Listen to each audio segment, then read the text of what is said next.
Hi there.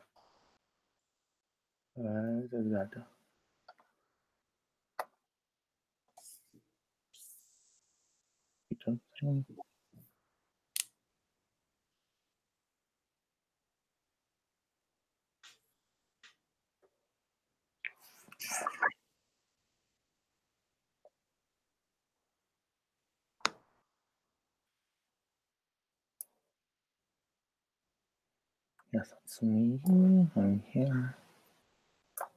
Hi, Krista. Can you hear me? Hi. Yes, I can hear you. For sure. Yeah, no worries. We'll just wait a few minutes so people get here, and then we'll get started and whatnot. Yeah, wonderful. Yeah. And you're Kenny? I'm Kenny. Yeah, Kenny. nice to meet you. Nice to meet you, Kenny. I'm Krista. Yeah. Oh, you have a dog. I'm so jealous. Do. That's why I have them muted. Yeah, no worries. You were in the back room, and they've been so good, and they haven't been barking, and then they just started because there's more people walking down the street. Yeah. So God forbid someone breathes. Oh, yeah. No worries. We have to call I just started the 315 one. Ooh, a lot of training today.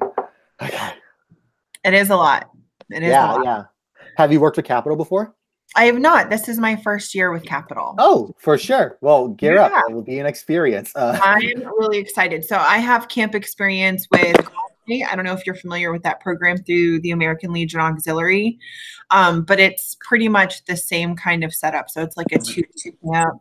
We take girls to the Capitol, teach them all about the legislature program and stuff like that. So I have experience with a long-term camp, just not with debate. Yeah, well, that's great. Well, we're really involved in civics and advocacy, so you'll find a great fit and everything. Right. Yep. Yeah. Jan Marie and Colette, welcome. Yes, hello, good afternoon. Yeah. It's all online, so we're probably gonna wait another 2 or 3 minutes for a few more people to show up, and then we'll get started. But if you can, I think if you could turn on your cameras, that way we can kind of at least see each other and talk to each other as we kind of go through the process. It'll be pretty good that way, not just staring at not emojis, but just silhouettes. Right. I've been having a lot of technical difficulty, so I'll do my best. But I'll tell you, they've been so patient with me today. Yeah, you know what? They're really, really great. But yeah, at the very least, just you can have your microphones on. I don't like muting anyone because at least for me in my experience, talking about how to teach, it shouldn't really be like a lecture. It should be like a discussion and kind of a back and forth that goes on. So yeah. gosh. If my dog's still barking, I will mute myself though. No worries. That's totally fine. You can mute it now, whatever. I'm sure they have been so good all day. And then the one time I didn't have it muted, they started barking. No worries. Oh gosh.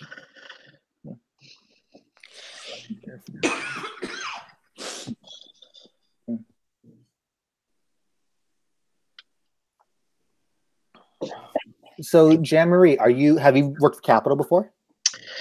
Actually, I was hired very late last summer. I was hired to replace somebody who I think quit right before American. Oh no.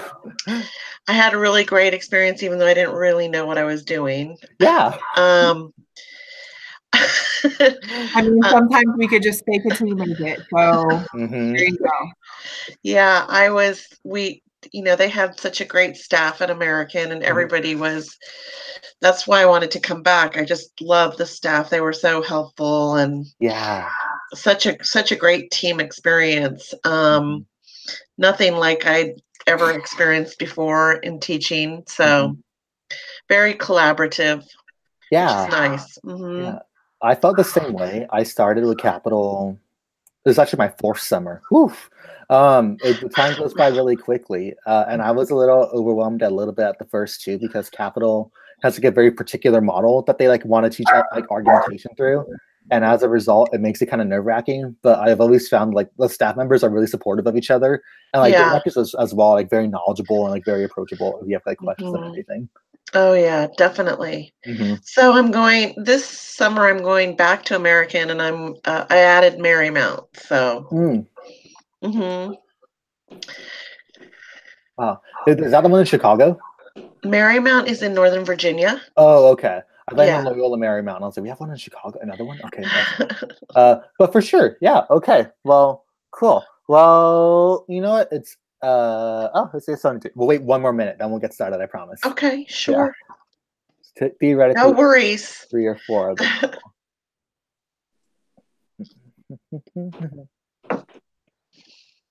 And Colette, are you also a first-year instructor as well?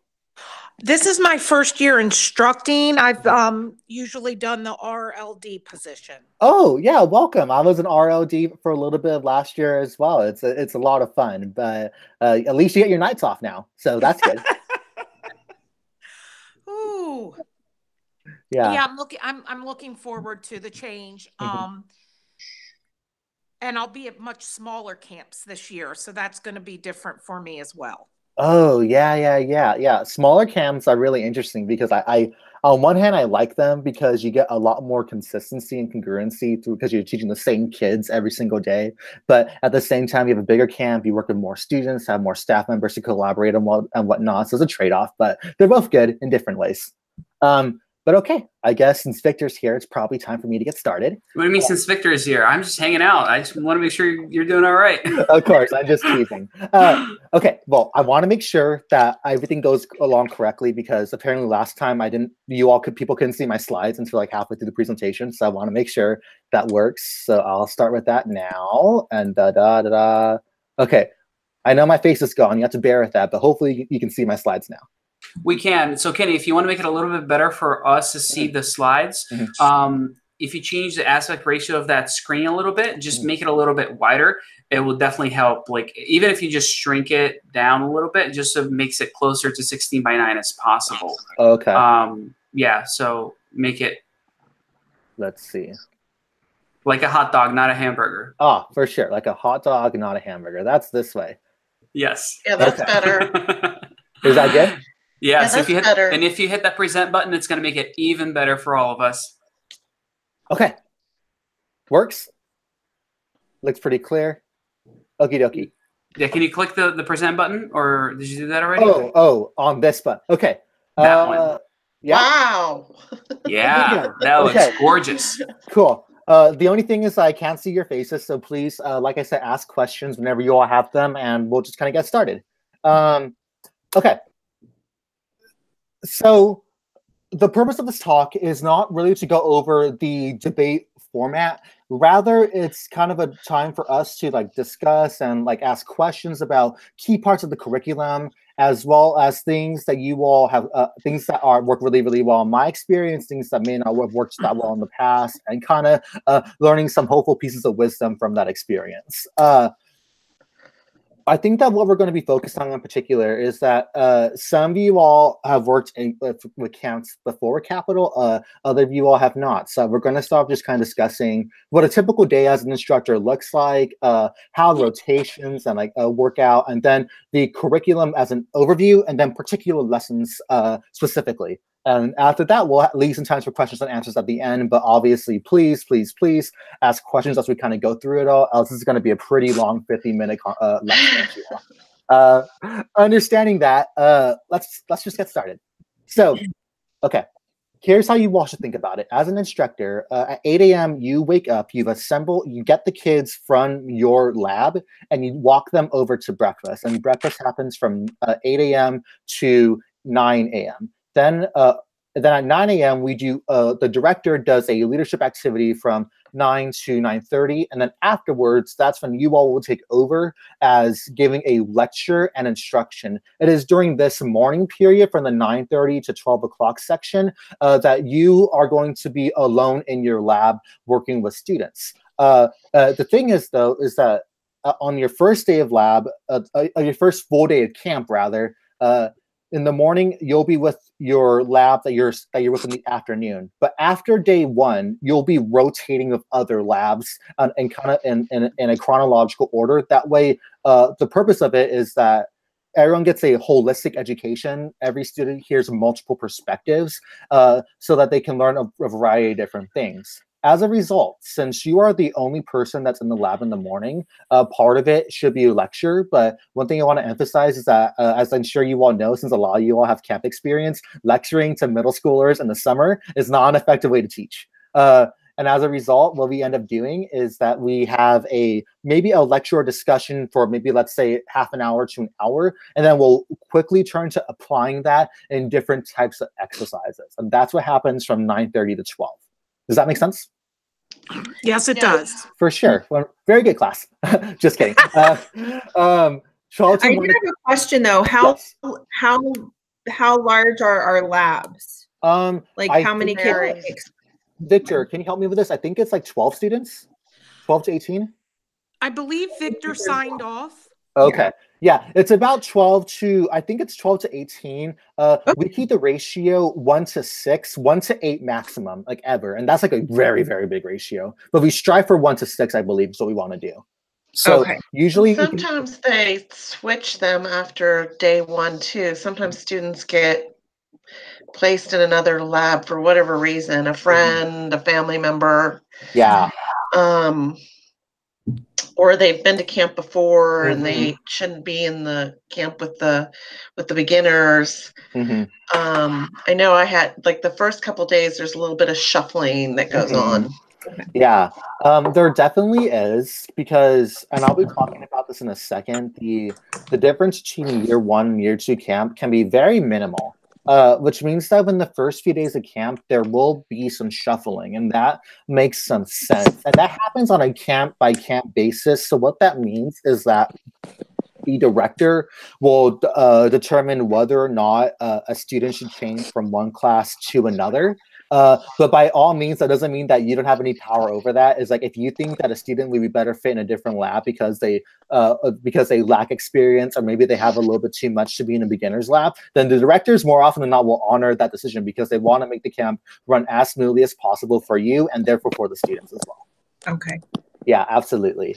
And then, so that's the morning half. That's 9:30 to 12. After lunch, you have lab. And the reason that's why I call it lab time instead of lessons and applications is that during lab time, that's when we have an RA with you, the residential advisors. And these tend to be high school students that are like about seniors who are like captains of the debate team, or college students that have debate experience. So they are typically the people that who are invested in contemporary debate. So they're really, really knowledgeable about what debate kind of looks like, and they're a really good wealth of resources to kind of help you explain some concepts or demonstrate some things, which means that in the afternoon, that's when you have backup. And as a result, in the afternoon, that's when we do a lot of our debates as well as our speaking time, because due to the fact that speech is unlike any other subject, you have to have a lot of people speaking one at a time. It takes a lot of time to do that. And that's why you have some support in the afternoon. And that's from 1 to 2:30 and 3:30 to 5 o'clock. You may have noticed that there's a 1 hour gap from 2:30 to 3:30. That's because that's what we call the team building time. And that's when the residential life staff, so those are the RAs and the RLD, the Res Life Director, will take the students out of lab and they'll make them go do team building exercises. I was an RA I was an Res Life Director last summer. And what that meant for me is that we're practicing communication.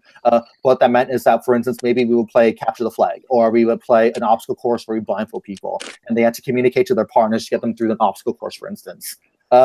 Now, from the instructor side, this 1 hour is very important, because if you're working more than one camp, or even just one camp by itself, if you're of your students from 8 a.m. to 7 p.m. every day, you kind of need a break, you know? And that's what that 1 hour is for. It's for you to kind of take a breather, to collect yourself, gather your thoughts, maybe prepare for your next lesson, whatever have you. But from that 2:30 to 3:30, that's your time to prepare, whatever that means for you. And they come back from 3:30 to 5 o'clock, then dinner's from 5 to 6, and study halls from 6 to 7. And now, there's one thing I want to tell you all, is that every camp is a little different. And by that, I mean, since there's different sizes and different staffings at every camp, that means that study hall can be a little bit different. For instance, last summer when I was directing down in Florida, we only had one lab. So study hall was by definition the entire camp together. But when I went up to Drew University, New Jersey, we had 4 different labs. So at certain times, the study hall will be the entire camp together. At other times, it'll be individual classes by themselves. Sometimes we'll combine 2 classes together and then have 2 separate labs happening at the same time. And it's kind of dependent upon what we're doing the day. I think the important part for study hall, though, is that you give your students a goal. Like, during this 1 hour, you should be accomplishing this task, right? Because as I'm sure you all know, children are still people. They'll still want to have fun and goof around and whatnot. And we want to make sure during that 6 to 7 o'clock time, they're working with their partners. Because another way to think about it is that you have residential students and you have commuters, which means that 6 to 7 study time is maybe one of the few times where themselves and their partner can work together before their partner leaves and the other one stays on campus. So the 6 to 7 o'clock time is a flexible time for people to accomplish their own goals and work for their own things. And usually what happens is that study hall could be kind of like on a rotation. For instance, so if you're working at a bigger camp like some of you all are, maybe that means 2 of the 4 instructors work on the Tuesday night shift on the study hall, then the other 2 of the 4 work on the Wednesday night study hall. But like I said, that varies from camp to camp. That's what that looks like. Yeah, we at American, we didn't have the break between 2:30 and 3:30. We had instructors had the hour just before dinner. Mm-hmm. And then after dinner, we had to go back to the classroom with our students and the RA for study hall. So it was slightly different. Yeah. Every camp is different. I'm not sure why your particular camp operated that way. What I can speak to is that I am on the curriculum committee. What that means is that I help write and innovate what you all teach throughout the summer, and part of that is scheduling. And we do our best to have that 1 hour break there, because we think it's really important for instructors to have a breather, or at the very least have some time to like plan a little bit as the day progresses. But it can vary from camp to camp. I think it had something to do with the university usage of rooms and times. Oh yeah, that can be universities, they can be rather fascist with some of that stuff.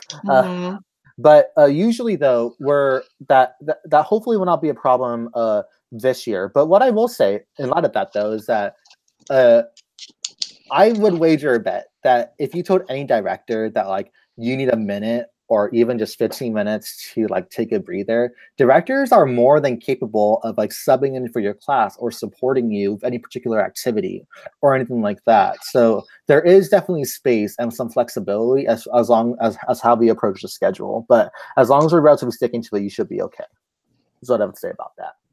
But yeah, thank you. Really great comments. Anything else before we move on?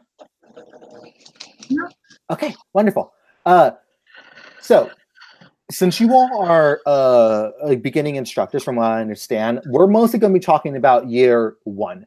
By year one, I mean they're the first year that they are doing debates. For the majority of the students that you all will have, they will be students without debate experience at all.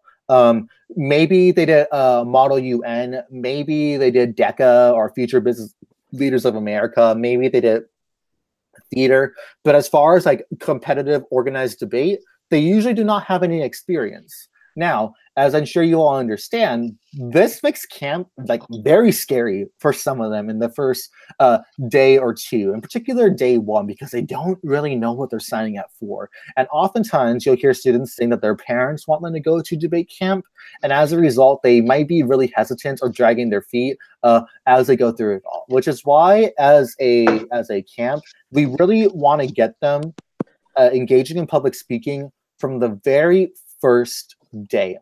What that means is that I think it's really important for labs to have camaraderie with their peers. So on day one, we usually do icebreakers. One of them is called Pots and Pans.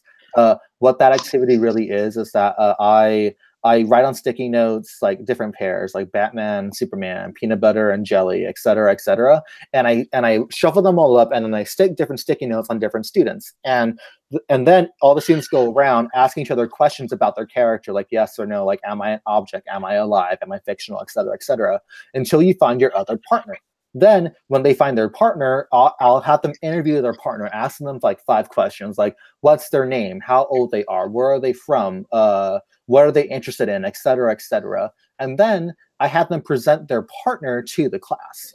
And as a result, they already do their first speech within the first half hour of class. They just may not realize it at the moment. And the best part is that since they have a partner with them, they're not scared because someone's going up there with them to do it. And as a result, they engage in public speaking from the very, very first day. And that's something that's really, really important to the camp, is that they are speaking every day. Even if it's little stumped 30-second speeches, doing something is really, really important to them. So that's why from days 1 to 3, they're doing lighthearted debates about what's better, spring or fall, and those kind of things. Should we wear uniforms in schools? Things that are more easy to talk about, things that anyone could theoretically debate about. What's better, coffee or tea? And we get them to start debating and understanding what are the elements of a good speaker and whatnot during those first 3 days. During days 4 through 7, that's when we start structuring their argument a little bit more. We learn the components of the argument. We learn about the club debate formats. We learn how to write a speech. What are the components of a speech? How do you deploy pathos or emotional appeals in your arguments in conjunction with logos or logical analysis in order to make an effective speech? And we do that from days 4 through 7, and we take it step by step. We give a topic announce, or sorry, we tell them what the topic is. We brainstorm what are the pros and the cons of the topic. We then break off into labs and we learn about research and how to write the cases. And it's very important that we are with them throughout the entirety of the process. That what I usually say is that you shouldn't really be chained to your desk at lab or when you're lecturing or when you're walking around, because you should be looking at your students as to what they're doing in order to facilitate writing. Because some of these students are very talented. They will speak 3 languages. They will play 6 instruments. They will be in karate and swim and fencing and tennis and cross country and Future Leaders of America and all these other things. And debate will challenge them like no other activity will. And as a result, they can shut down. They won't ask questions because they will be afraid to. So being a really proactive instructor and like going around and asking questions and whatnot is very, very important to making sure that they're using these 4 to 7 days wisely. And the reason why that's important is because on days 8 through 10, they're having their practice debates. And that's when in the morning, you're still going to be doing lectures on particular topics, but in the afternoon, they're doing debates every single day. They're recording their debates so they can watch them later, so they can see how they're performing, what they're doing well, what they're doing not, how is their partner working, how can they communicate better, and those types of things. Because on days 11 through 13, you have a tournament and then the showcase. And the showcase is when they show off to their parents and their family how they did in what they have learned. They give their speeches. They run through a debate basically to show them that.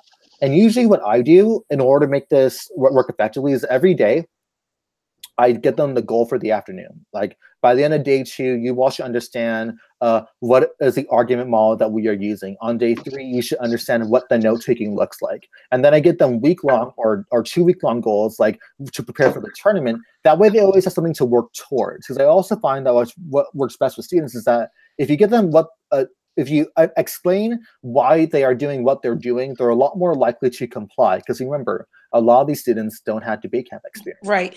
So you had mentioned you help with writing the curriculum. Will Yes. some of those tips for setting those daily versus weekly goals be written in the curriculum? Yeah. So Great. to be honest with you, the curriculum is still being written and innovated, but the way that I wanted to do it is that if we're doing a lecture, let's say on refutation, you may have a wide range of students as far as skill level goes in your class, which means that what we ideally would want to do is have maybe 2 different lesson plans that you can choose from that matches your skill sets and your teaching style. And on that lesson plan, it will have like goals and objectives, if you will, to make sure that they're meeting those kind of things as they're going through it all.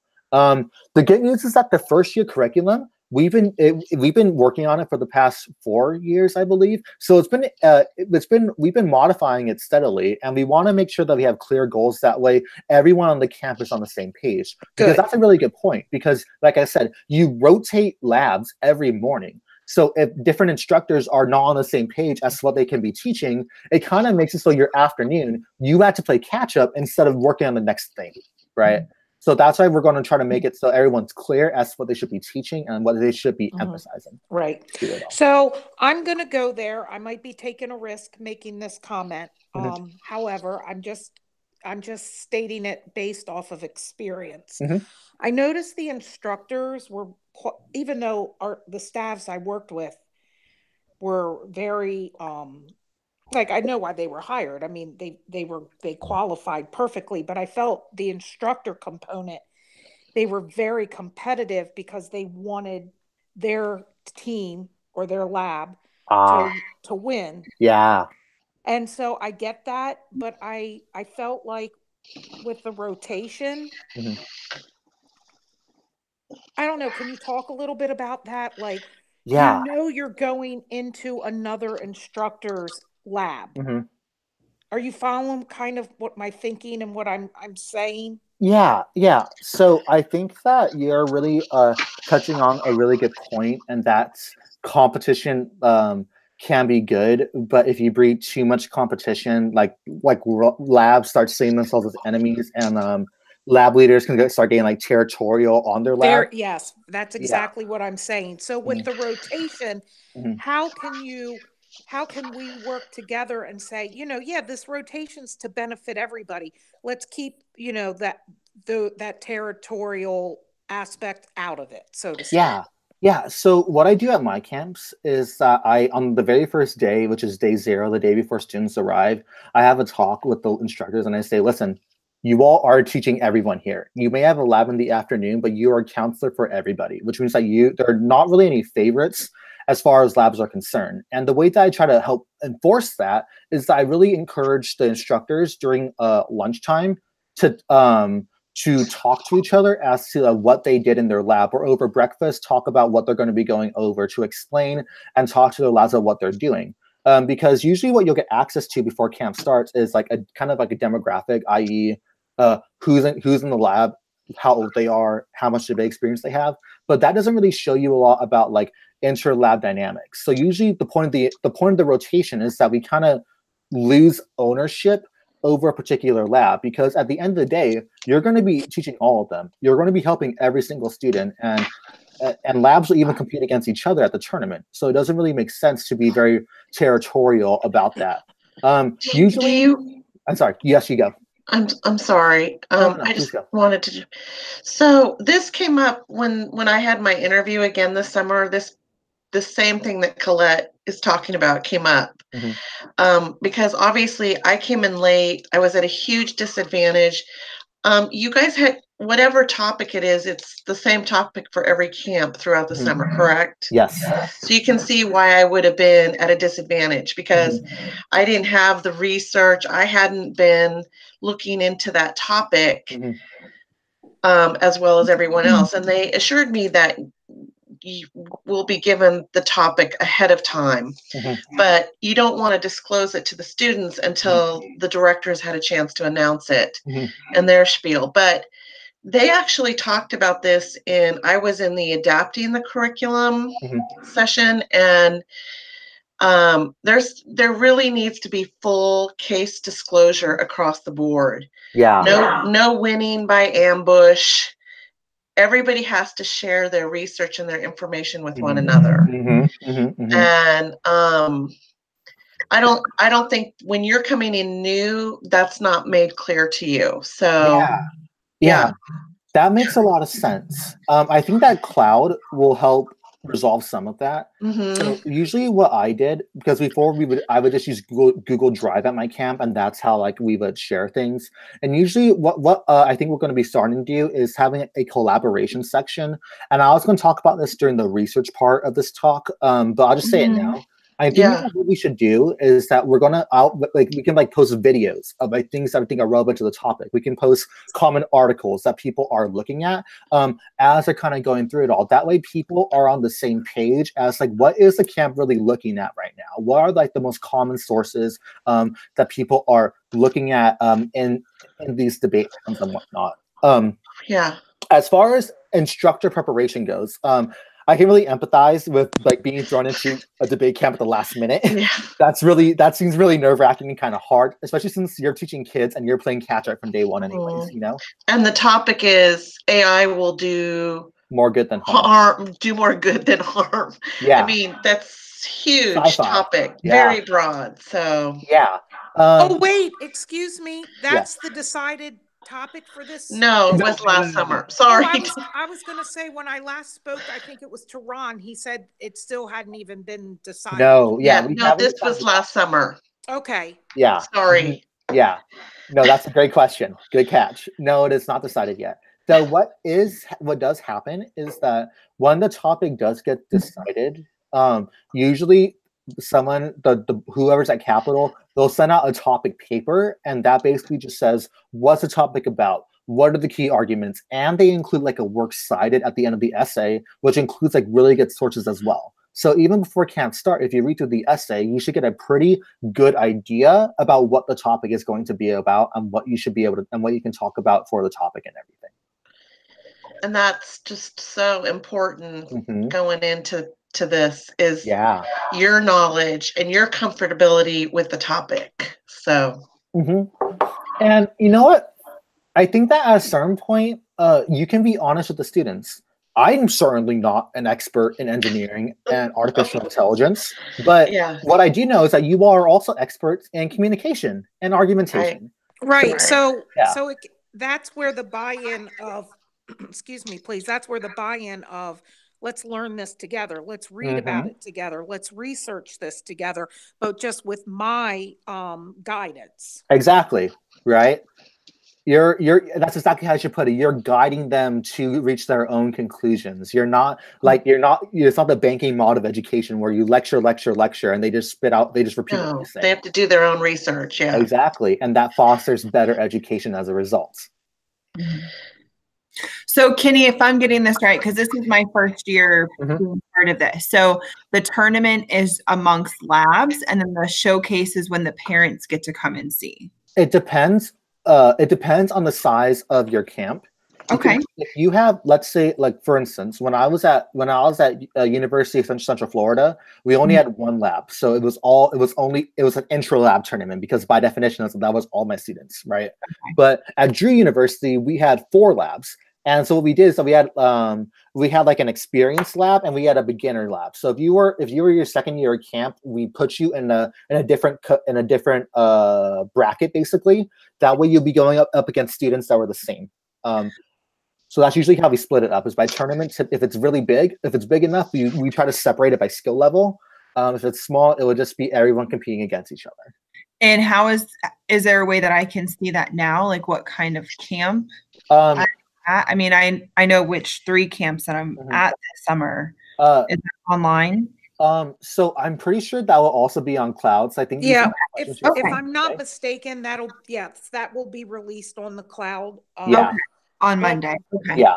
And to be honest, sometimes the directors are the ones who decide like how the tournament is going to happen and whatnot. So if it's not clear on Cloud on Monday, always feel free to reach out to your directors, to ask some questions about how that will be happening and whatnot. And don't laugh at me, but one thing you could do prematurely, if it really is something that's keeping you curious, is get on the location tab on the website and look up the campus that you're going to be attending. And when it goes to that campus, it will have a couple pictures from the previous year, so you can get an indication on size that way as well. Thank you. I appreciate that. Yeah, that's really good. The other way is to look how big the staff is. Yeah. If you have more than 2 instructors, it's a pretty sizable camp. Okay. Yeah, that's the other way you can think about it. Yeah, but it's like one of the largest camps is Ryder in New Jersey, which is Session 5, and they have like about 150. But then it's my understanding that's like the biggest one. They can be as small as like 20. Yeah, exactly. Yeah. I'm a director, and all my camps average from 24 to 35 students is what it's looking like. And that's usually what most camps are like, is around that range, from what I understand. A few big ones, like really, really big, but usually 25 to 50, something like that. That's how we think about it. But yeah, probably will be answered on Monday. Okay. But yeah, this is a great group. Okay, I love this. This back and forth is working out really well. Okay. It's only 4 of us. Yeah, but it feels great. I had all the experienced instructors during the morning, and they were all like, "I get it, we get it, we're moving on." I was like, "Oh, okay, cool. We'll just keep going, I guess." Okay, so year 2, I'm going to kind of breeze through this part because it's not terribly relevant to what you all will be doing. Basically, you can think about the difference between year 1 and year 2 is that during year 2, we think about the second half of the debate. So we're thinking about advanced reputation strategy and how to deploy effective arguments towards different audiences. Versus year 1, we're focusing on presentation, how to open a speech and whatnot. So think about it as year 1 opening book, year 2 closing the book. And that's kind of the difference between year 1 and year 2 and whatnot. We accelerate the learning process. They learn more strategy. They study just the same amount of time for debates as well as a tournament and showcase. But yeah, year 2. And usually, to be honest, majority of students are going to be their first year at camp. So that's usually what we work on for most of the time. For year 3, this is very low. These are people who come back usually, and the difference between year 2 and year 3 is that in year 3, since they've had a little bit more experience, they'll be judging some debate rounds. So they take more of a mentorship role and a leadership role at the camp. So year 3 debaters, if you have any at your camp, they might be judging some students in your lab, much like how RAs will be judging some students in your lab as well during debate rounds and whatnot. I feel like the year 3 students, though, go back to that same camp. They're not going to travel around. Yeah. No, they usually year 3 students, they have friends that they'll go back to like camp together, or they like a particular camp with a particular director, and then they'll repeat it as a result. So yeah, exactly. Year 3 is a mentorship role, a leadership role. They'd be working with some of your students, for instance, to kind of show them how to debate, but more so, since you're a teacher, there's still a power dynamic attached there. Yeah, even though I'm sure you all are very lovely people, sometimes students get kind of nervous to ask questions, and having someone who's a little younger might make it a little easier for them to talk to, and that's the whole point of leadership and peer mentoring and whatnot. And that's year 3. Okie dokie. Let's keep going then. So here are the things I think are the most important for you all to understand about the curriculum in general. Number 1, we will be doing SPAR debates almost every day until we do our real practice debates. Have you all ever heard of SPAR debates by chance? No. Okay. No, I'm not familiar. Thank you for your honesty. That helps a lot. Sparring, just like in like karate, is it's like light debates on lighthearted topics that will happen every single day. And day one, it'll be simple. Is Batman better than Superman? Is chocolate better than I don't know, candy canes? Oh, that's a horrible topic, but it could still be a topic.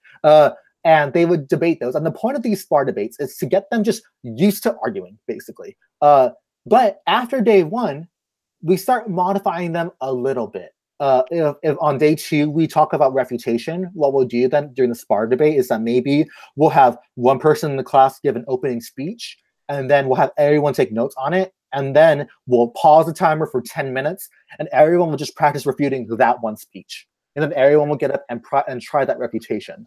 So in other words, SPAR debates are the trial runs for whatever the lecture was about. And that's just kind of a way to get them used to debate and debating every single day. That's a really important part, right? Is that majority of people are terrified of public speaking more than death, literally more than death. So that's Excuse true. me. So is SPAR debate a capital debate term, or is that something that's like national? It's a national term. It is? Okay, yeah. Yeah, it's used in forensics in general. Okay. But it's something that this is something that I added into the curriculum myself as an idea, because I think that a lot of the students, if they're not debating from day two onward, if they're just like giving speeches, the idea of doing a debate really scares them, because in a speech, you just have to say your thoughts. In a debate, you get to defend your thoughts and attack your opponents. Yeah. So making them kind of get used to that in the process becomes very important for that. So that's what SPAR debates are. Lighthearted topics, but we start modifying them as camp progresses to focus on specific skill sets. So maybe on day two, it could be, we'll focus on refutation. On day three, we'll focus on pathos or using emotion in your argument. On day four, we'll practice emphasis, right? And we'll just do different skill sets. That way they can practice different types of things as they kind of go through debates as the days progress. Yeah, I like that. Yeah. Thank you.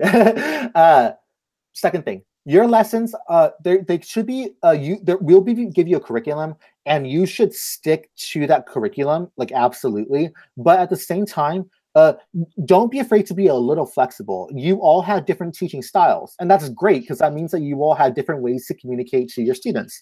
So if you need to experiment the curriculum a little bit, as long as you're still accomplishing the goals and going on with some of our exercises, that's totally fine.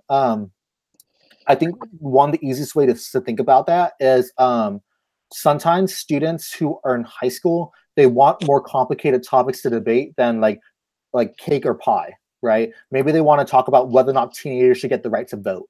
So modifying some things to be more particular to your lab is more so what I'm thinking about being flexible.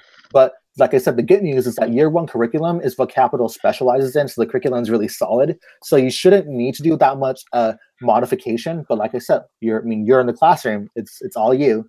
You do what works for your lab. Last thing for you all is that the argument model that we'll be using for Capital is called the common argument model. So it's called the common argument model because that's what the common person uses. It's used on a daily basis. It has three components: claim, warrant, and impact. Claim is exactly what it is. It's an opinion. It's something that you want to persuade the audience to be true. The warrant is the rationale or the evidence that proves the claim true. So here's why I think this way. And the impact is, why does it matter? What if this claim is true? So in other words, I think X because Y, it matters because of Z, in other words. I think that what's the only part that I want to really emphasize here is that rationale and evidence are a little bit different. So rationale could be why the claim is true. Evidence is like authority that proves the claim true. Like, let me give you an example. For the topic of artificial intelligence that we've been talking about a little bit, i.e. AI will do more good than harm. I could have a testimony from Elon Musk where he says that artificial intelligence will save humanity. That's evidence, right? Because that's an expert that's talking about something. Rationale would be, why does Elon Musk think that? What was his particular reasons that he points towards? And I think that's really important to emphasize. Because in capital debate, it's not just simply reciting evidence back to an audience, is being able to take that rationale and explain it in your own words, to be a competitive speaker using your own analysis and your own thoughts. That's still obviously research-based. Does that distinction between rationale and evidence make sense? Yes. Yeah. Appeals to authority or evidence, i.e. smart person says this thing. Rationale is why do they think that way about it all? And the impact is, why does that matter? In other words, if artificial intelligence will take away jobs, but it will save the environment, what's more important? And that's how you get the impact comparison as it kind of goes through that all. Well, and that's how they're going to build their argument. If they're Exactly. if they're just going to say evidence, it's weak. Exactly. Right. And that's something that some students really struggle with when they first start, is that they'll get really confused because we'll post an article that says that this thing is true, and we'll post another article saying this thing is totally false. How could you think that? Right? And they'll get really stuck because they think that there's a right answer to this question, and there's not. It's debate for a reason, right? So focus on that rationale part is exactly what you said. It's very important for their argument developments. Absolutely. Okay. Continuing on. I can tell you love to do what you do. Oh, yeah, thank you. Yeah. Oh, I'm so sorry. I didn't at all explain who I am. My name is Kenny Tori. Oh, I'm so sorry. I'm a director for Capital Debate. I've been doing this for 4 years, but during the school year, I teach communication studies at Western Washington University, where I coach the debate team. So I just eat, drink, and sleep debate all the time. So forgive me if I'm zooming in and kind of like freaking out about certain topics and whatnot. And I'm a little eccentric, to say the least. But yeah, so understanding that, we kind of talked about rotations. Labs are typically divided by age and then experience. So we tend to have middle schoolers working with middle schoolers and high schoolers working in high schoolers. And if your lab is big enough, we would then divide also by experience level on top of that. And that's typically how we would work towards that. Rotations, though, as long as you understand that if you're working for a different lab, look at who your lab is, the demographics. Talk to the other instructor who works at that lab in the afternoon. Figure out what typically works best with them, what doesn't. And usually by the second time you work with that lab, you'll have a pretty good idea and whatnot. And yeah, beyond though, it's a little experimental. You figure out what works for you and what doesn't, and you'll get better over time. So yeah, rotations. Any questions so far? No. Wonderful. No. Okay. So here, becoming a great speaker. This is basically days 1 through 3. I think that's really important for instructors to tell students and talk to students about what makes a good speaker.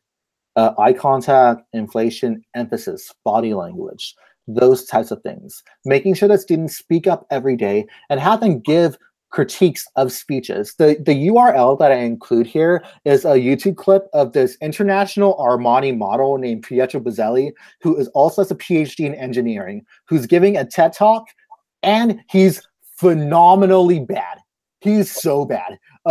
He stutters. He looks down. He's always fidgeting. He doesn't have a point. His jokes aren't landing, etc. And I show this video to my college students as well as I camp every single camp and every single class, but not every single start, every single quarter at my university, because I want to explain to the students that you can be smart and the hottest person in the world, but it won't matter unless you can communicate your point.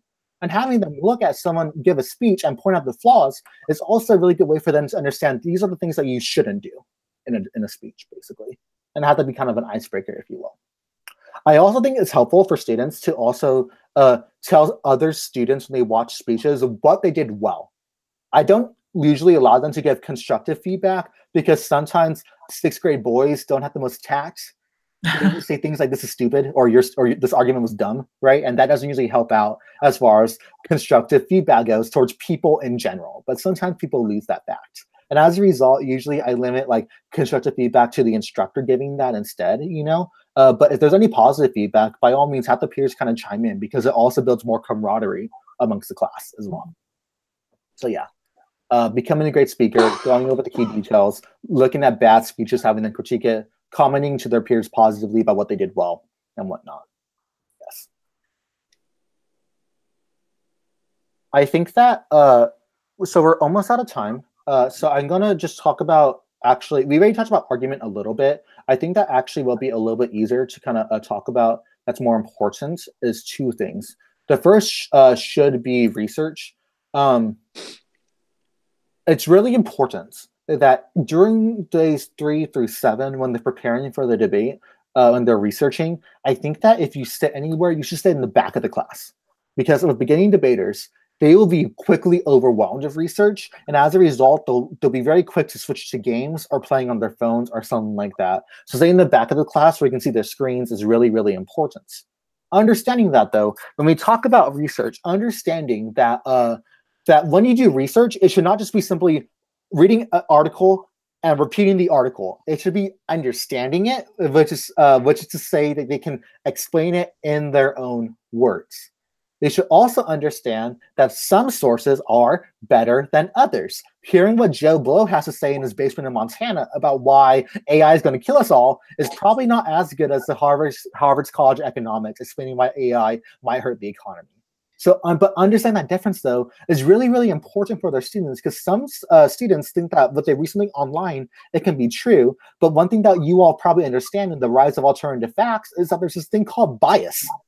Right? So going through evidence, qualifying it becomes really, really important. And I think that one of the best ways to do that is during the topic paper that gets written and gets sent out, if you look at the bibliography, look at some of the sources that they're citing, look at the article, send the article to the class, have everyone work on the article individually. What were the key points of this article? Why is the author qualified? And then after you do that for 5 or 10 minutes, have them get a partner, have them discuss what did they miss, what did they include, and have them debate that, because automatically when they do that, they're getting better at research as well as warrant comparison or rationale comparison. So it accomplishes the goal of practice and whatnot. Because frankly, research is not really something you can teach. It's only something you can really practice, you know? So having them think about articles and evidence and comparing sources and working as a class together is probably one of the best ways to do it, because for middle school students in particular, research might be one of the hardest things you have to discuss with them is how to write arguments, how to read things, and those kind of questions. Yeah, I mean, you're at the collegiate level. I'm in high school, and you know, part of the senior year curriculum is full research process, and they struggle. They do struggle, and that's even picking what they want to research. Yeah, and that's why I think that usually what I do in my labs is that I keep the brainstorm. So we get the topic, we brainstorm arguments, and then you get a topic lecture.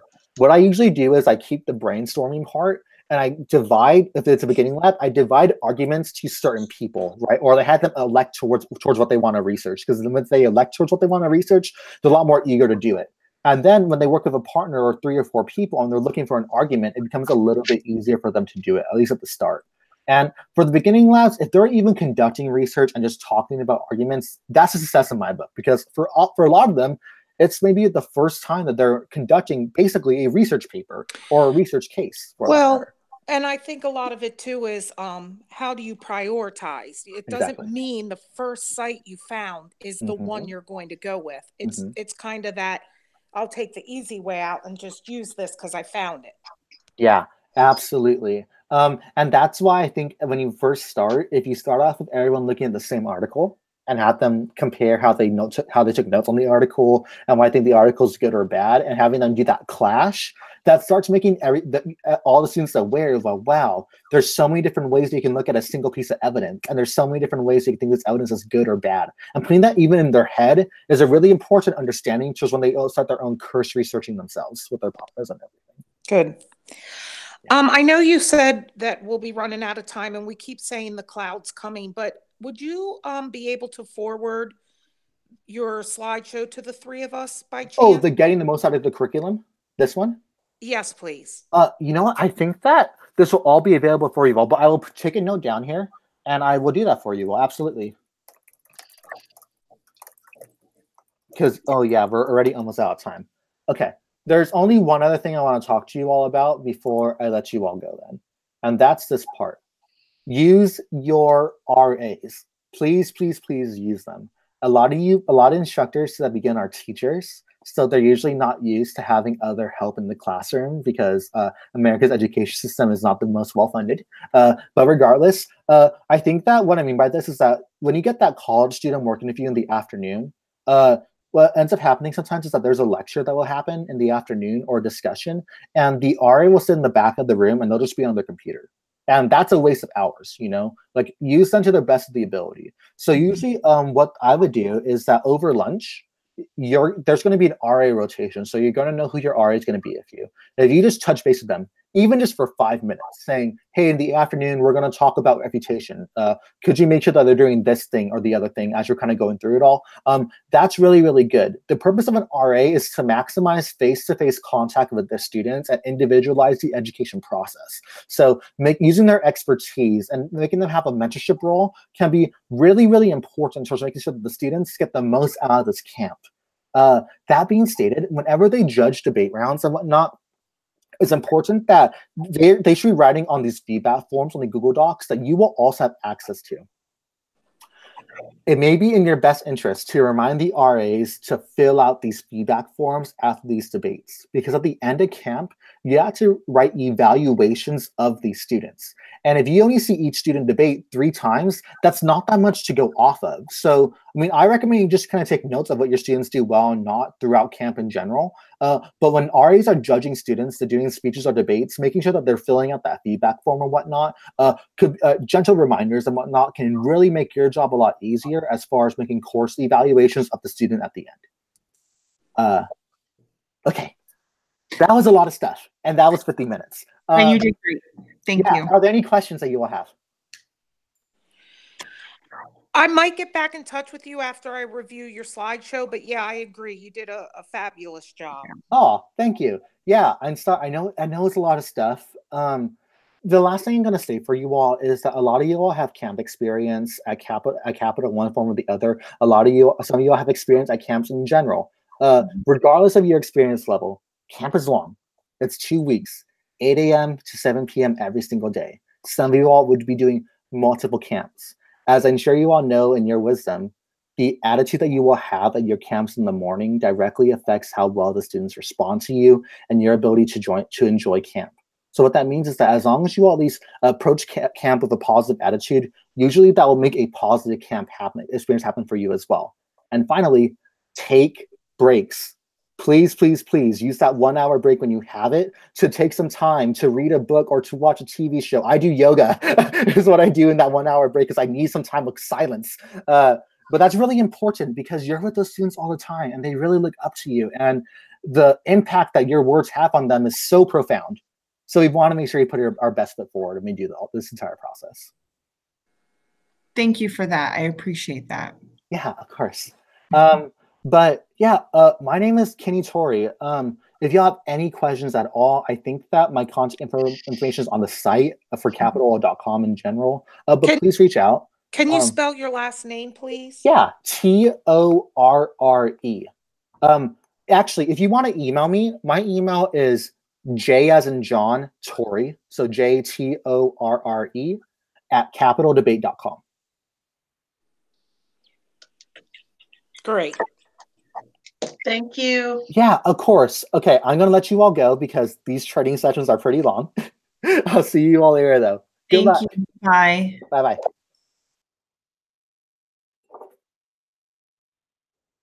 See you, Colin. Bye-bye.